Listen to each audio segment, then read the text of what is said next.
Bonjour et bienvenue sur l'expressiontopcom.fr, le portail de la communication et du management.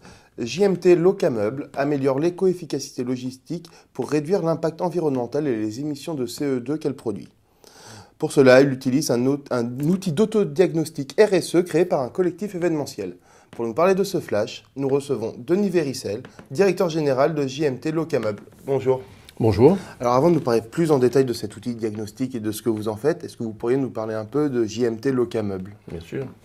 Alors, JMT Locameuble est une entreprise spécialisée dans la location de mobilier pour l'événementiel en général, c'est-à-dire les salons, les congrès et les événements dans un sens large. JMT Locameuble est la branche française d'un groupe européen implanté dans 8 pays. Pays-Bas, Allemagne, Belgique, Grande-Bretagne, Suisse, Espagne, et je dois en oublier un, toute l'Europe sauf l'Italie. Voilà. Le principe est d'avoir un stock dans chaque pays et d'optimiser la rotation de ces stocks. C'est-à-dire que si un client français a un événement à Berlin, c'est le client français qui va gérer, enfin c'est la boîte française JMT Locameuble qui va gérer ce client français jusqu'à Berlin. Par contre, le mobilier livré à Berlin ne viendra pas de Paris, mais sera livré par la filiale allemande la plus proche, et entre autres, il y en a une à Berlin. Les compléments de stock qui pourraient manquer à Berlin vont venir, eux, de Düsseldorf ou de Hambourg. Et si encore il faut un peu de compléments, à la marge, on pourra faire venir ça de Paris, etc. Donc en fait, notre métier est un métier de logistique. D'où l'intérêt pour l'éco-efficacité, le carbone, etc. D'ailleurs, voilà, on y vient. Pourquoi avoir fait un bilan carbone et pourquoi utiliser un outil d'autodiagnostic RSE? Alors, au début, je vais dire que c'est un petit peu par hasard. J'étais, il y a environ 2 ans, dans le bureau de la responsable d'une grosse agence événementielle parisienne, qui me dit « Bon, alors, que faites-vous pour l'éco-efficacité? Parce que vous savez, mes clients sont très à cheval là-dessus. » Et ben, je lui dis oh, « On est vachement bien. » Et puis voilà, donc je suis sorti de là, je me dis « Bah oui, qu'est-ce que l'on fait ?» Et donc j'ai demandé à un consultant indépendant de nous faire un bilan en disant « Je pense qu'on n'est pas mauvais, mais je ne sais pas le dire, je ne sais pas en parler. » Donc ce consultant indépendant a fait une étude chez nous, JMT Locameuble, en France. Qu'est-ce que l'on faisait déjà dans le sens du développement durable, responsabilité sociétale de l'entreprise. Et ensuite a fait son enquête dans chacun des pays où JMT est implanté en Europe. Partant de là, on a fait un bilan et on s'est dit, bah, on n'est pas mauvais, mais par contre, tiens, là, on n'est pas très bon, là, on n'est pas très bon, on pourrait s'améliorer. Donc on s'est aperçu que, un petit peu comme Monsieur Jourdain dans les bourgeois gentilshommes de Molière, on faisait de la prose sans le savoir. Et donc on a décidé d'organiser ça. Suite à ça, effectivement, il y a un collectif de 7 organisations professionnelles spécialisées dans l'événementiel qui a développé cet outil d'autodiagnostic RSE. Donc, nous avons fait cet autodiagnostic RSE, qui est un ensemble d'une douzaine de questions, ou d'une vingtaine de questions, accessibles sur Internet. Bon, alors il faut être membre de ce truc-là. Et donc, on a répondu à ces questions-là, et là, on voit beaucoup plus précisément où on est bon, où on n'est pas bon, où est-ce qu'on peut s'améliorer, où est-ce que l'on est nul, qu'est-ce que l'on doit faire, et chaque fois un lien qui vous indique comment se renseigner pour être meilleur.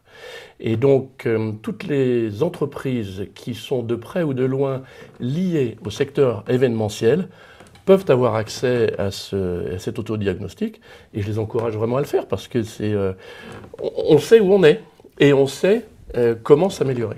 Alors, qu'est-ce que ça apporte à JMT Locameuble d'aller vers cette éco-responsabilité? Alors, moi j'ai un précepte de base, je n'entreprends rien pour la société qui ne soit pas directement relié à mon métier. Donc je ne vais pas faire de l'écologie pour l'écologie, je laisse ça aux partis écologistes, aux Verts, etc. Mon métier, c'est la location de mobilier.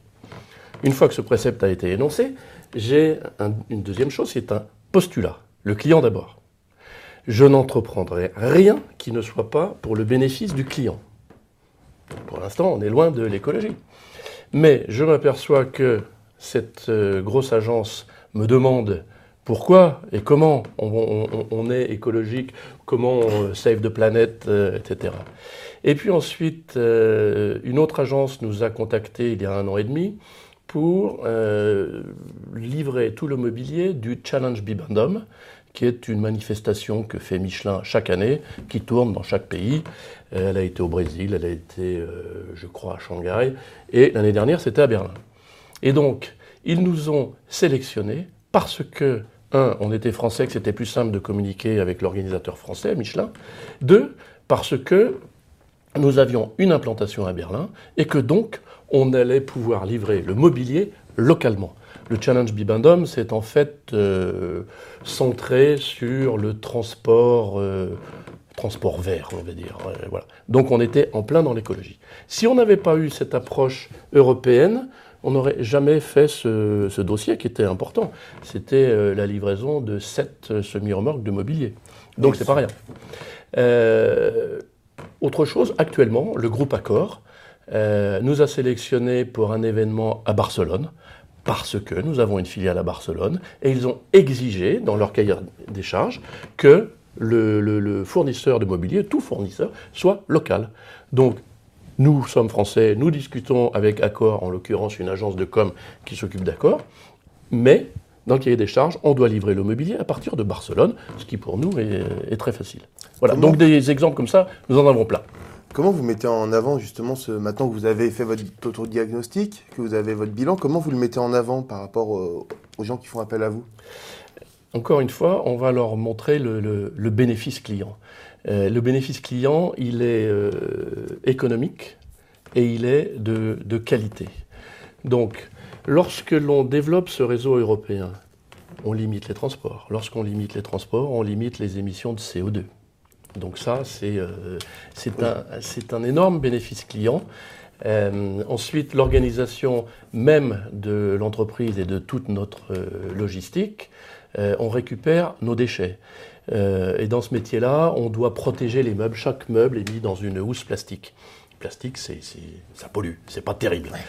On les récupère et on les recycle. On recycle, j'ai plus le nombre de tonnes, mais je crois que c'est environ 7 tonnes par an de plastique recyclé. Avant, ce plastique, il était mis dans les poubelles et qu'est-ce que ça devient? Tout le monde s'en fout.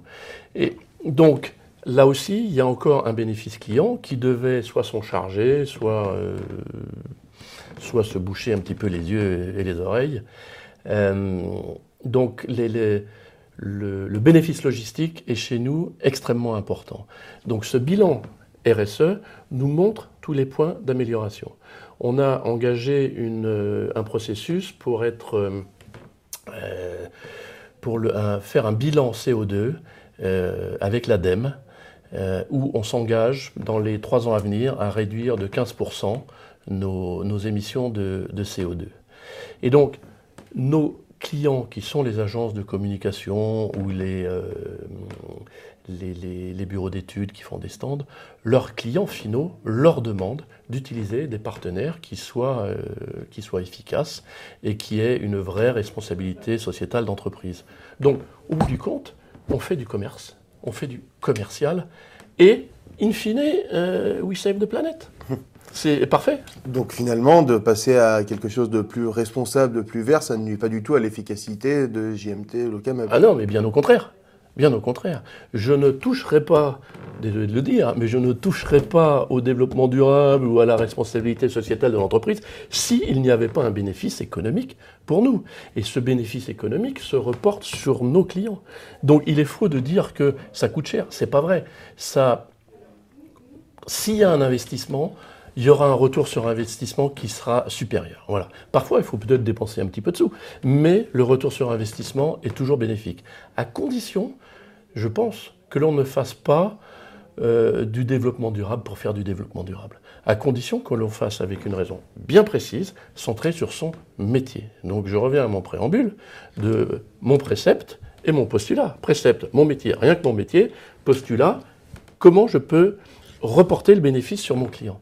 Si on a bien défini ça, il faut le faire. J'encourage toutes les entreprises à le faire. Et puis, nos petits-enfants vivront mieux avec une planète plus propre. Parfait.